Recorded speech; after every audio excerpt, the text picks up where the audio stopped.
O Direito e Literatura está de volta para debater o tema dignidade humana. Falávamos antes do conceito de dignidade humana, o Alfredo e a Catherine adiantaram algumas questões e falamos sobre a questão do status, porque dignidade tem a ver, obviamente, com status e na Constituição brasileira, a dignidade da pessoa humana é o locus privilegiado de um modelo de Constituição que visa exatamente trazer a dignidade para quem não tinha. Não é isso, Alfredo? A tese fundamental de colocar a dignidade da pessoa humana na Constituição nesse patamar, né? Na verdade, a dignidade humana ela surge como fundamento do ordenamento a partir do pós-Segunda Guerra, né? Uma ruptura com as atrocidades, né? do nunca mais do nazismo, nunca mais dos totalitarismos. E foi uma possibilidade que se colocou para deixar as pessoas em igual medida diante do direito, né? Não diante da lei especificamente, mas diante do direito. Né? E, na verdade, é uma depuração de tudo aquilo que se construiu filosoficamente na história da modernidade, né? Porque se nós voltarmos no status, né? no dignitas como status, vem contrapor-se a humanitas, que era a proposta dos humanistas antigos. Né? Eles diziam, olha, todos são humanos, são humus, vêm do mesmo lugar. E os grandes imperadores vão dizer, ok, somos iguais, mas temos a dignidade diferente. Né? E isso foi se rompendo gradativamente com Boécio, por exemplo, quando conceituou, né, a questão da pessoa, né, como substância individual da natureza racional, com o Pico della Mirandola, que em alguma medida deixou o homem devendo a Deus, mas ainda racional, e a ruptura total se dá com Kant, né, com a estrutura com a teoria do conhecimento. Né? Tem um furo. Onde está o furo? No homem, né? Na resposta do que é o homem e que vai tentar ser resolvido por Heidegger, né? Lá na Carta sobre o Humanismo, e talvez acho que esse é o grande sentido, né? De que se tenta trazer nos novos textos constitucionais, né? O homem humus, né? O homem igual. E os separados, como é que é aquela tese americana que foi rompida depois? Separate but equals. Separados mas iguais, que era indigna. Que era indigna. Exato. Era indigna. Eu acho que esse problema aparece de maneira muito, muito tocante, né, em Otelo. Porque aproveite e já fale do Otelo. É situado em Veneza. Então, portanto, né, Shakespeare escreve, né, para o público inglês, mas ele fala de uma cidade, né, em duas peças, que a metrópole multicultural, né, a metrópole que dá, tipo, o American Dream, né? o sonho veneziano, né? Onde pessoas do mundo inteiro se encontram, onde o Moro pode chegar às mais altas dignidades, né? Aos mais altos louvores, etc.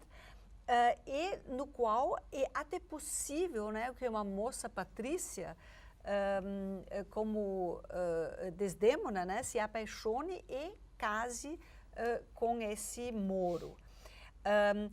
E não somente ela se entrega a ele, mas ela se entrega a ele com a sensação de ter sua própria dignidade, sua própria postura.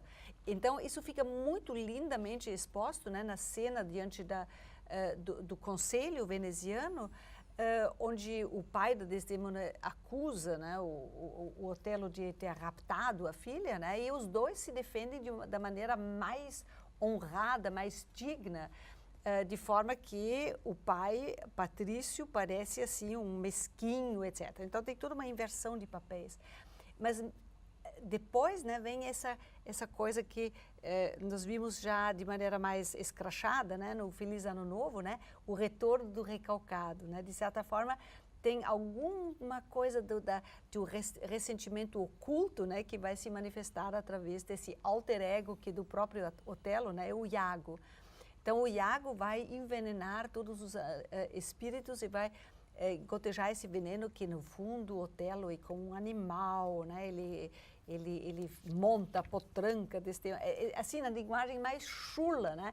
Então Shakespeare mobiliza, né, todos os xistes de baixo calão, né, da sua época, para mostrar como é que, apesar da dignitas, né, essa mancha humana, né, como diria Philip Roth, continua muito mais ativa, né, do que as leis, do que a Constituição. Então tem duas leis que se põem em xeque, né? Uma que é a lei estabelecida, né, pela razão, e a outra do baixo ventre. Agora, eu acho que é interessante o que o Fred também dizia no início, ou seja, na realidade, a gente se confronta com o tema da dignidade fundamentalmente na segunda metade do século XX. Né? Ou seja, ele se transforma num conceito-chave, né, do constitucionalismo do pós-guerra.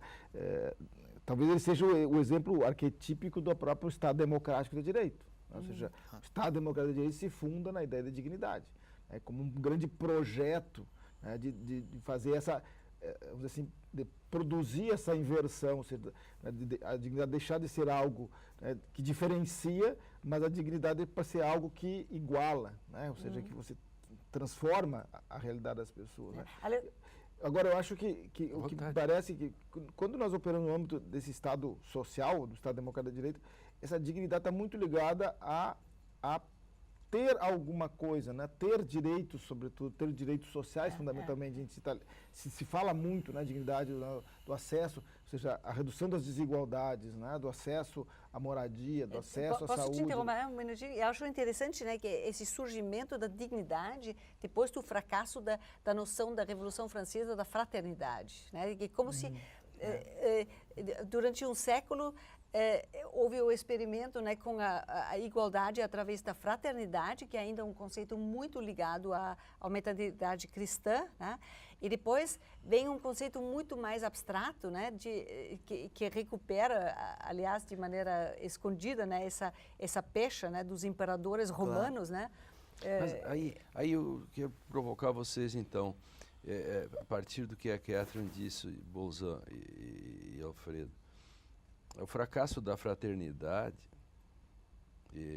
numa certa crença iluminista, enfim, e aí vem a dignidade pelas constituições. Será que não é exatamente, você não vai ser fraterno sem que alguém o obrigue? Eu acho que então o direito tem o seu papel. Intervenção. E a sua intervenção, quer dizer, você vai ter que ser digno, porque aqueles que você está separando, o Estado vai ter que intervir nesse sentido. Há uma pretensão, vamos dizer assim, do direito fazer uma transformação, até mesmo antropológica, ou seja, já que essa ideia da fraternidade tinha uma dimensão, vamos dizer assim, mais subjetiva, vamos dizer assim, ou seja, o sujeito era fraterno por si mesmo, como naturalmente fraterno. Ou seja, como isso não se realiza, você precisa, dentro de um projeto. Bem, acho que aí tem um projeto, o Alfredo talvez sabe melhor que isso. Até eu trouxe já esse debate entre o Hayek, se você pegar pela perspectiva econômica, Hayek versus Keynes, que é o debate do século XX na economia, ou seja, o projeto do Estado social, pós-guerra, é um projeto keynesiano, né? Ou seja, que busca exatamente tentar compensar aquilo que não se realiza, tá, por meio de uma intervenção estatal. E o direito é um instrumento privilegiado dessa intervenção. Ou seja, a intervenção se dá dentro da lógica do Estado de Direito. Ou seja, não é uma intervenção qualquer, mas uma intervenção produzida pelo Estado, condicionada pelo próprio Estado de Direito. Só que aí você cai num dilema, ou seja, o que vai compor essa dignidade? O Estado de Direito incorpora a ideia da dignidade, mas não tem uma nota de rodapé de dignidade nas Constituições não dizem, né? Nota de rodapé. Ou seja, o plus esse da dignidade, né, que a gente diz, o Estado democrático de direito é o plus, é o que agrega, além do social, esse compromisso de transformação social, né? E a dignidade talvez seja o grande conteúdo para esse de democrático, né? Mas eu gostaria de voltar um pouquinho e falar da questão do pós-guerra especificamente. Não tinha outra alternativa. Tinha que ser posta a dignidade humana como fundamento do pós-segunda guerra, das constituições alemãs e italianas. a tradição alemã da cultura, do Volksgeist, vamos dizer assim, era uma tradição de holocausto. Os italianos tinham Mussolini, as leis eram nazifascistas. Qual vai ser o fundamento do nosso ordenamento? Aí vem toda a discussão, bom, a partir da Carta da ONU, etc. Não, o humano. O humano é o fundamento. E daí se torna a dignidade como grande mote, né, de desenvolvimento desse nunca mais. Auschwitz nunca mais. Essa é a ideia do direito Claro, contemporâneo. É. Por isso que porque ele tinha fracassado. Né? Claro, é uma tentativa de compensar. Se o homem é capaz de tantas atrocidades, o direito vem para tentar assim, enquadrar esse sujeito. Só penso que assim, um dos problemas, né, nesse enquadramento é, diferentemente da noção, seja ela um ideal ou né, muito mais um ideal do que uma realidade, da humanitas, né, e da fraternidade, né, o direito não deixa de ser algo da ordem da violência, né? Então, o direito, de certa forma, intervém, mas intervém de uma maneira que faz constantes mini-fraturas dentro da sociedade, né? E eu acho que isso é uma coisa que a gente está começando a sentir agora, né? Depois de tantas décadas, né, de aposta, né, na dignidade, né, a gente está começando a sentir que essa imposição da dignidade através do direito é algo que está gerando um enorme ressentimento, né? Então, voltando para a Europa, né, quando eu volto cada ano para a Europa, né, é uma coisa assustadora. O retorno, né, do recalcado que vem agora. Nós temos um clima que é muito semelhante aos anos 20. Contra imigrantes. Contra imigrantes, contra tudo que é diferente, contra todas essas transformações que são inevitáveis, né, pela própria lógica, né, da sociedade de consumo com aquele padrão. Então... Talvez a dificuldade seja exatamente essa, de você tentar... operar no campo do direito essa transformação artificialmente, vamos dizer assim, né? E sem a partir de alguns instrumentos próprios do direito e próprios da sua estrutura institucional, do Estado. Eu acho que a questão da forma Estado, da diferenciação que o Estado produz também entre o nacional e o estrangeiro, ou seja, e como você vai realizar esse projeto de dignidade humana para todos.